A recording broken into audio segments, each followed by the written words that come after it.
మాట అపవాదు కూడా రాకొద్దు, నాకు కావాల్సింది ఏంటో తెలుసా? దేవుడు నన్ను గొప్ప, ఆ గొప్ప ఆ దీవెన, ఆ విషయం ఎందుకు అబ్రహాములోకి వచ్చిందనేటువంటి విషయాన్ని మనం చూస్తే అబ్రహాముకు ఆ కాన్ఫిడెన్స్, విశ్వాసం ఉంది. దేవుడు నన్ను ఏం చేస్తాడు? దేవుడు నన్ను సహాయం చేస్తాడు, దేవుడు నాకు ఘనతిస్తాడే. మనుషులు గణపరిస్తే అది గంటకో 2 గంటలకో వాడిపోయిందేమో, కానీ దేవుడు గణపరిస్తే అది తరాలకు ఆశీర్వాదకరంగా దేవుడికి స్తోత్రం కలుగుతుంది.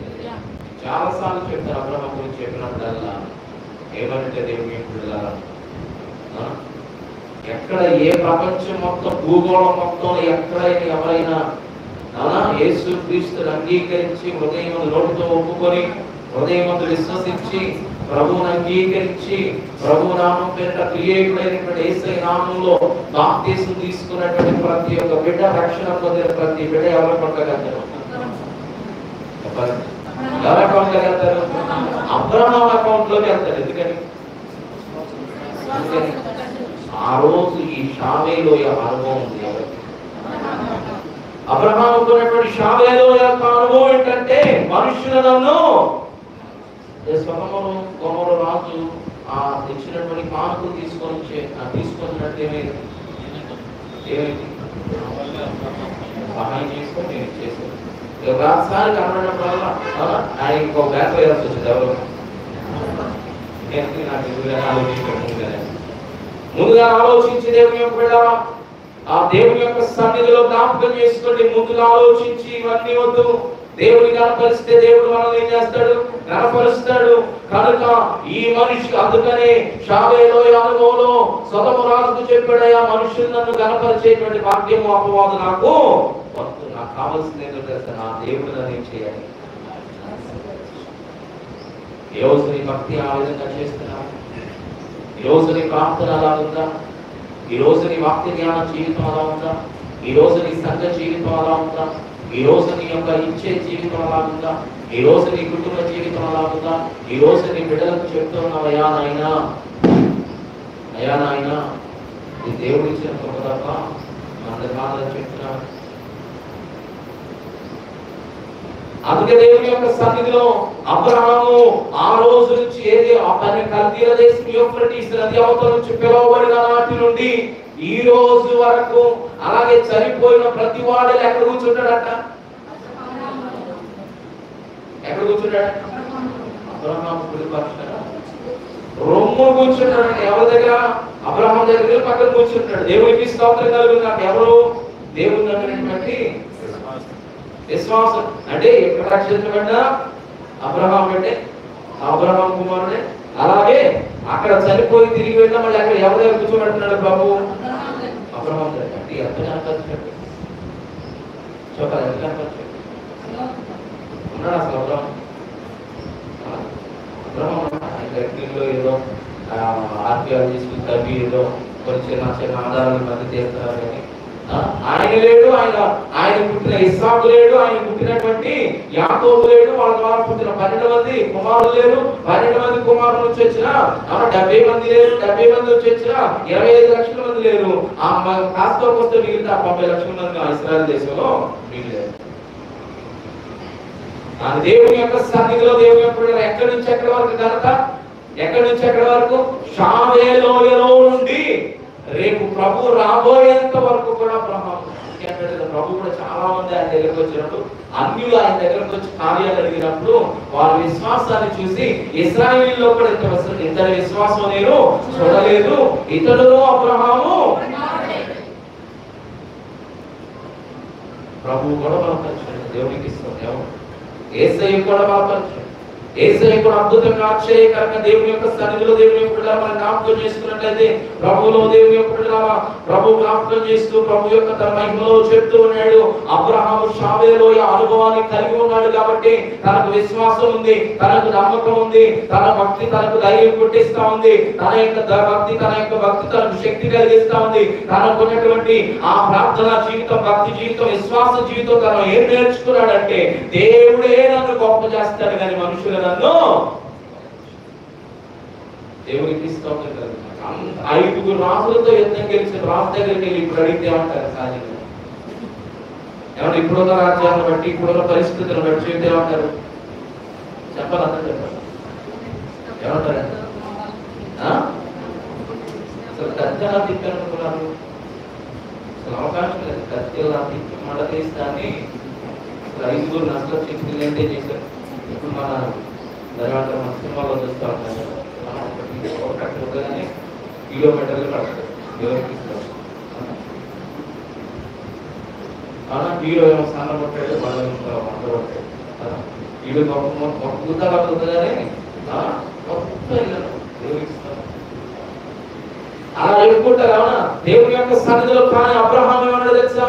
ఓ రాజా, నేను పెద్ద చేశాను, 5 రాజులు ఓడించి నీకు నీ సొదమ గొమొర్రాకు ఎంత చేశానని ఒక్క మాట మాట్లాడలేదు. తాను చేసిన పని ఏమి మాట్లాడు. ఓకే, దేవుడు కనిపిస్తాడు. వేరు మాట దేవునికి ఇష్టం కాదు, దేవునికి ఇష్టం కాదు కనుక ఎప్పుడైతే ఆ మాట చెప్పాడో వెంటనే షాలేం రాజు ఎత్తుకుంటా వచ్చాడు. షాలేం రాజు వచ్చాడు. షాలేం రాజు గంగీసే దగ్గర వచ్చి ఏమిస్తున్నాడు? ఎంత గందరగోళ పరిస్థితిని సమతూల్య ప్రదేశంలో చక్కవలసినటువంటి నీకు, అలసిపోయిన నీకు, విశ్వాస పోరాటంలో అలసిపోయి విజయవీరుడిగా వస్తున్నటువంటి నీకు సంపూర్ణ సమాధానం, రక్షణ నీకు రావాలంటే ప్రభు శరీరం రక్తం నీకు ఉండాలి.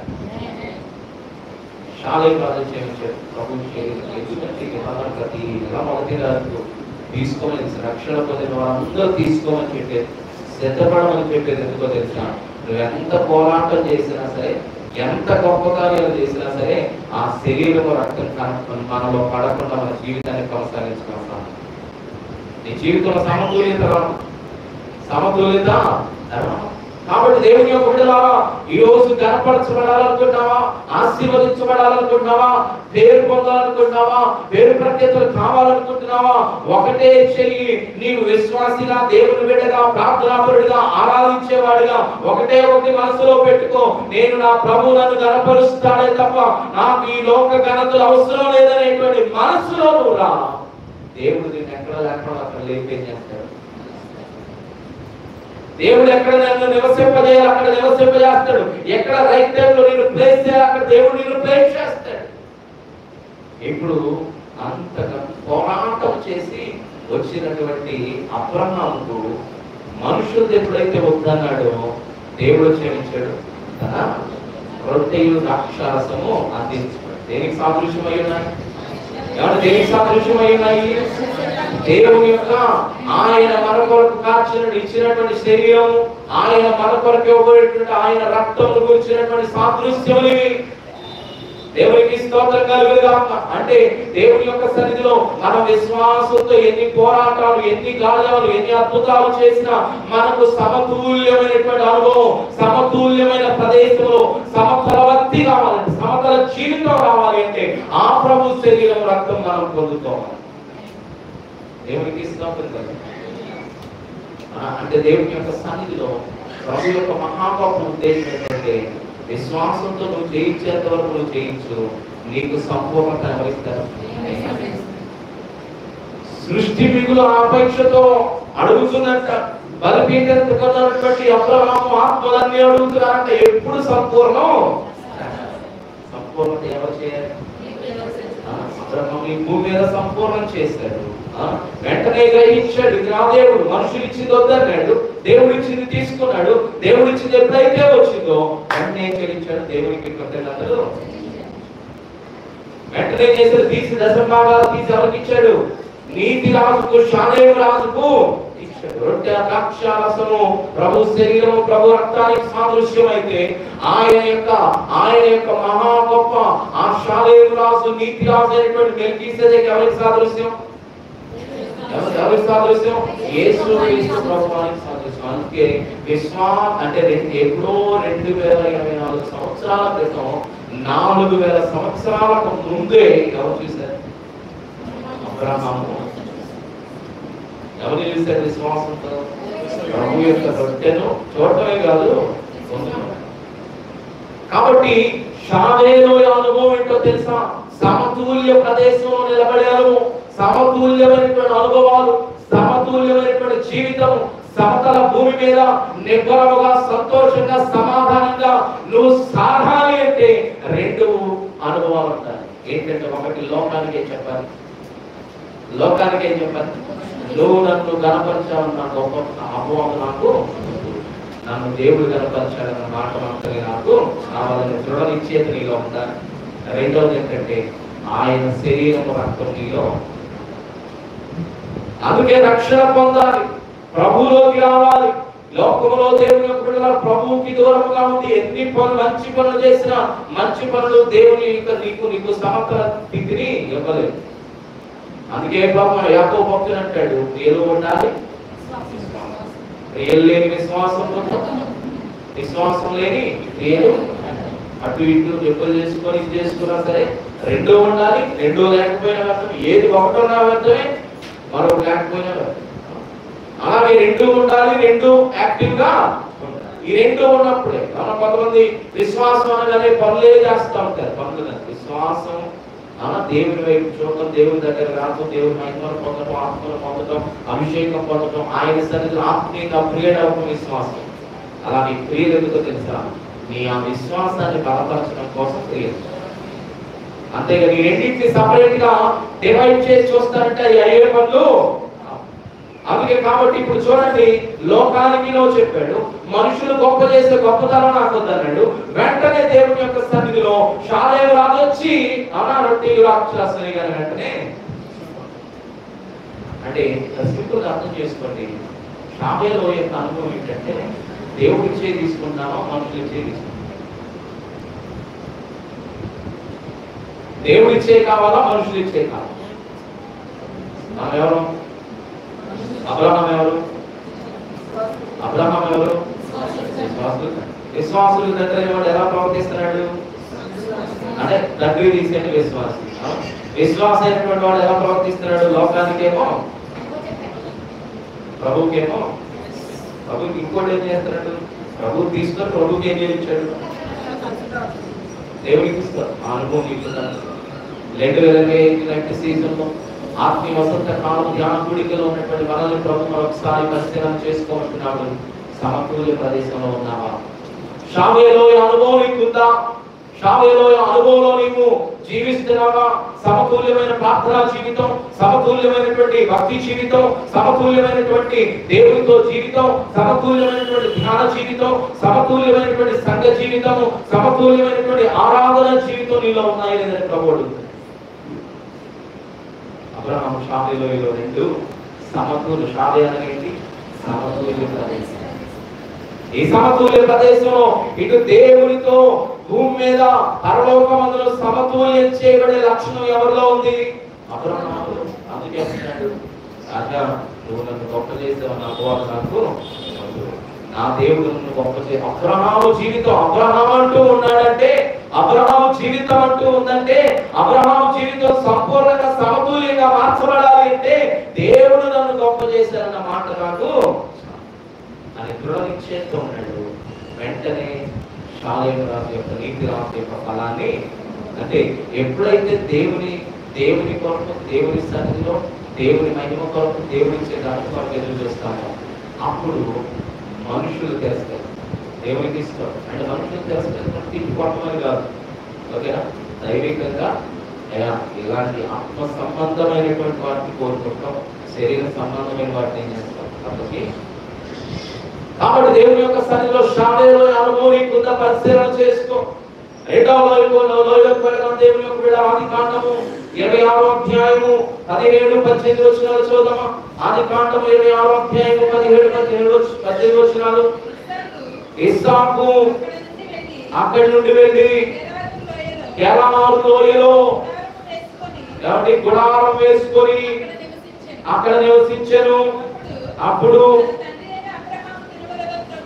తన తండ్రి అయినటువంటి అబ్రహాము దినముల్లో త్రవ్విన నీళ్ల బావులు ఇస్సాకు తిరిగి తప్పించిన. దేవునికి స్తోత్రం కలుగుగాక. ఇస్సాకు తన జీవితంలో దేవుని యొక్క బిడ్డల గెరారు అనేటువంటి లోయలో ఉన్నాడు. గెరారు అనగా అర్థం ఏంటంటే నివసింపదగిన ప్రదేశం. ఏంటంట? నివసింపదగిన లాడ్జింగ్ ప్లేస్ అంటే నివసించవచ్చు అనేటువంటి ప్రదేశం.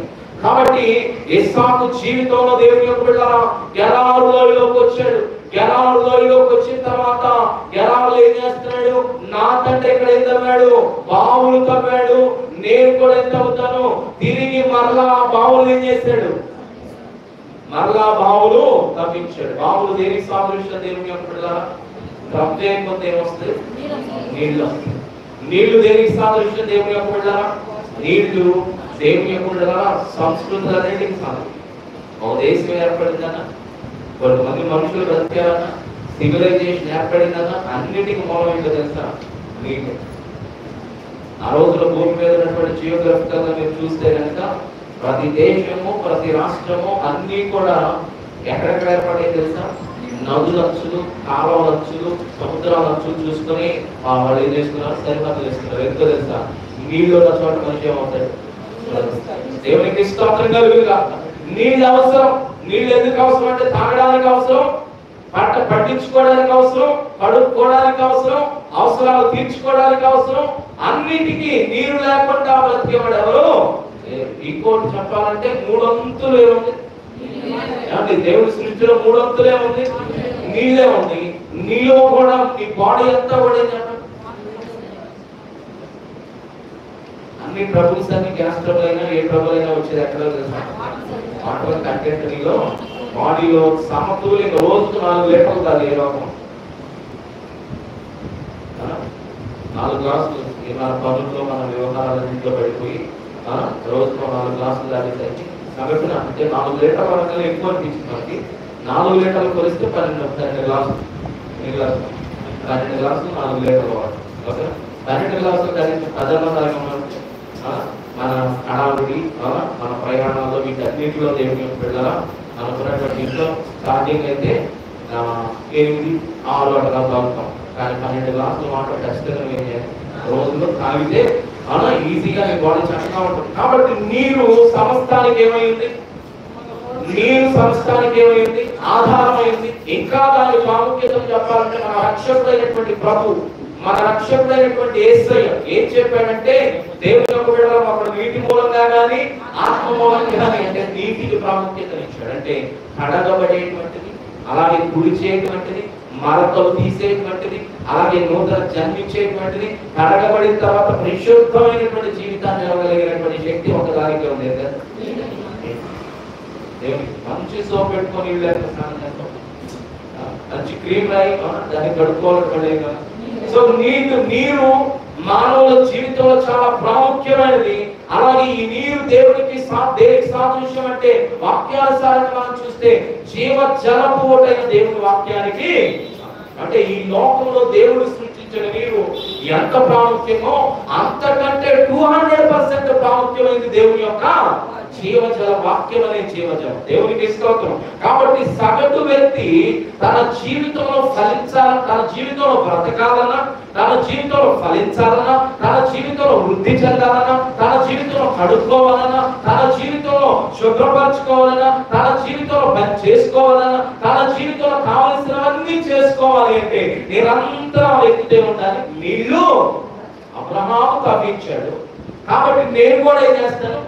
తవ్వుకుంటానని చెప్పేసి అబ్రహాముతో వాటిని మళ్ళా దేవునికి స్తోత్రం కలుగుగా తవ్వి దేవుని యొక్క సన్నిధిలో దేవుని యొక్క తవ్వే అనుభవంలో ఉన్నాడు. తవ్వితేనే వస్తే లోతైన జలములలో లోతున వినబడు స్వరమా పాడాలి.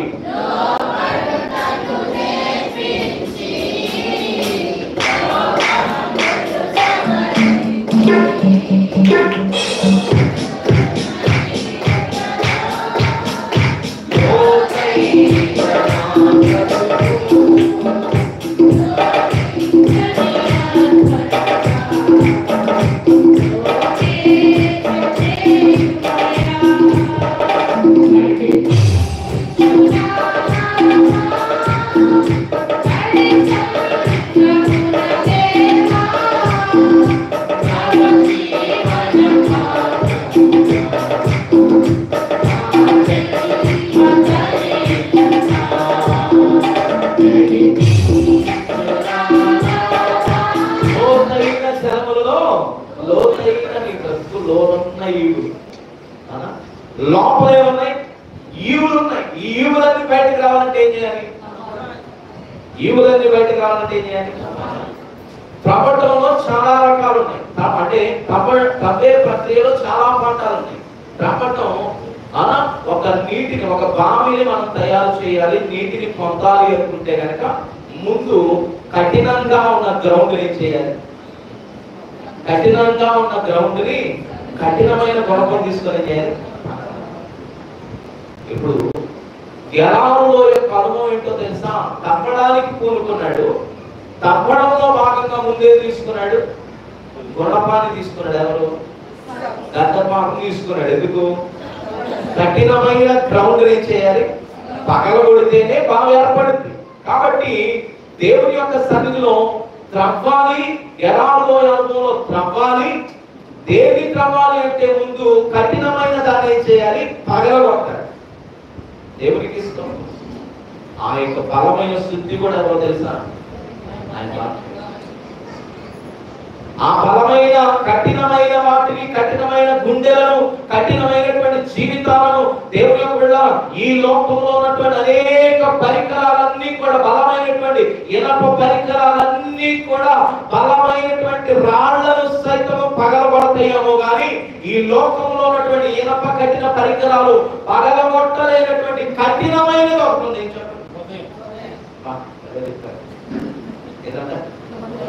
హృదయం. దీనికి విషయం అవసరం. ప్రభు అందుకనే విషయం కలిగి రావాలి. నీకు అసలు విషయం ఇస్తాను, నీకనే వచ్చాడు. కానీ దేవుని యొక్క సన్నిధిలో విశ్వాసులు ఎలాంటి అనుభవం కోరుకుంటారంటే మెత్తగా ఉండాలి. స్పూన్ తో ఏం బావి తగ్గేవాడు స్పూన్ వాడాడు. 2 సంవత్సరాలు దొరుకుతాడు. చెప్పాలి. బావి తవ్వేవాడు స్పూన్ వాడతాడా, గడపలు వాడతాడా?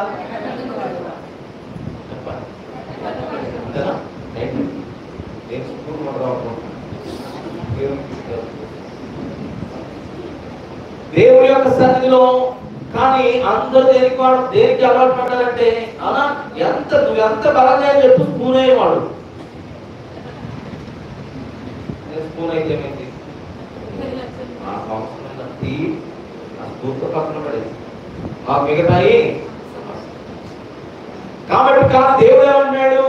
బలమైనటువంటి శుద్ధి వంటి వాక్యాన్ని ఇచ్చి గ్రౌండ్ పగలాలి. హృదయం అనే గ్రౌండ్ కి ఏ గుణపం పనికిరాదు, వాక్యం అనే గుణపం తప్ప.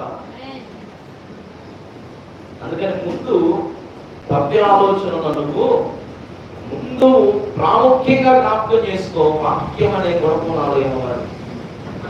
అది తప్పదు. అప్పుడే ఈ కఠినమైన హృదయం ఏమైంది? ఈ కఠినమైన హృదయం ఏమైంది? అందుకే చక్కగా పంపుతారు. బండలాంటిది ఎండిపోయినా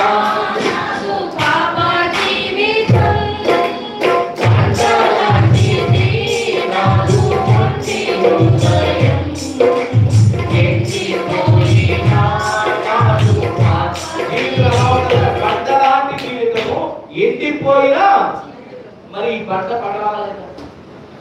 జలాలు రావాలంటే ఏమన్నా? ఇప్పుడు బావి తవ్వాలి. ఇక్కడ మన జనకో ఎక్కడో బావి తవ్వాలనుకుంటున్నట్టు ఏం చేయాలి? ముందు నేల ఉంటుంది, దాని అడుగున రాయి ఉంటుంది, దాని అడుగున సొమ్మ ఉంటుంది, దాని అడుగున ఇంకా రకరకాల ఖనిజాలు ఉంటాయి. వీటన్నిటిని తవ్వితే కానీ ఏం చేయాలి? కాబట్టి ఇప్పుడు ఆ గ్రౌండ్ ఏమో కఠినమైన, అంటే ఈ హృదయం అనేటువంటి గ్రౌండ్ వాక్యం అనేటువంటి గడ్డ పలుకు వల్ల పగలాలే తప్ప దేనితో పగలగొట్టబడదు. దేవుడిదేమో. కాబట్టి గెరారులో యొక్క అనుభవం ఏంటో తెలుసా? తవ్వాలి అనే అనుభవము. రెండోది తవ్వడానికే తీసుకున్నాడు,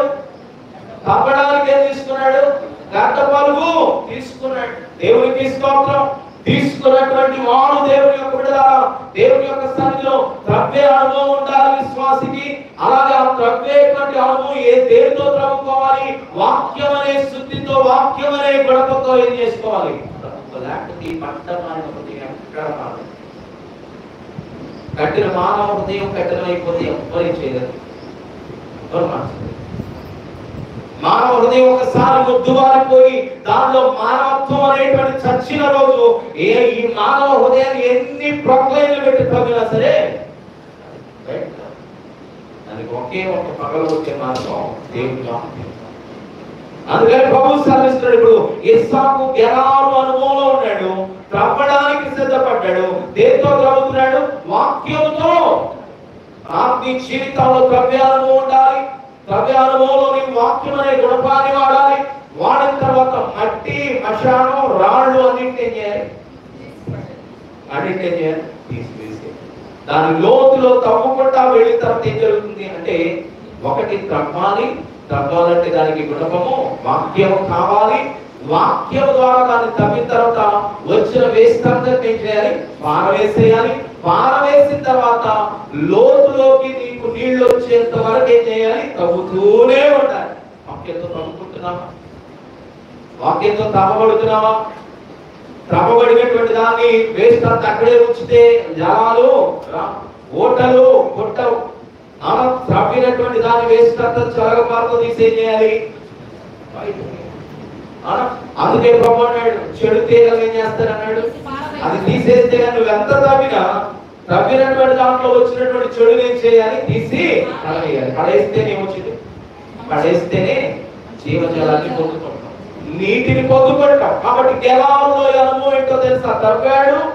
తవ్విన దేనితో తవ్వాడు? గుణపముతో తవ్వాడు. తవ్వినటువంటి ఆయన వచ్చిన వేస్ట్ అంతటిని తీసేశాడు. నీళ్ళు వచ్చేంత వరకు తవ్వాడు. ఈ అనుభవం ఉన్నాయా? లెట్ సీజన్ ప్రభు సన్నిధిలో 2025లో శిరోధిహాన కూడికల సంఘాలు ఏర్పడ్డాయి. మరలా తప్పుకునే అవకాశం దేవుడు తప్పకుండా వదిలేస్తున్నావే, మొద్దుబారిపోయింది, కఠినపరచబడ్డావే, తప్పే అవకాశం దేవుడు మళ్ళా ఇచ్చేస్తాను. వాక్యం అనే గుణపాన్ని నీకు ఇస్తూ ఉన్నాడు, వినిపిస్తూ ఉన్నాడు. వాక్యం అనే గుణముతో నిన్ను త్రవ్వడానికి ఆయన సిద్ధంగా ఉన్నాడు. త్రవ్వబడతావా? నీ కఠిన గ్రౌండ్ ఆయనకు అప్పగిస్తావా? అలాగే త్రవ్వినటువంటి వేస్ట్ ఆయన చెరగపారతో తీసేస్తాడు, తీర్చుకుంటావా? అలాగే మరి లోతైనటువంటి అడుగులోకి లోతుగా తవ్వబడాలి. ఆ జలం వచ్చేంత వరకు తవ్వించుకునే అనుభవాలు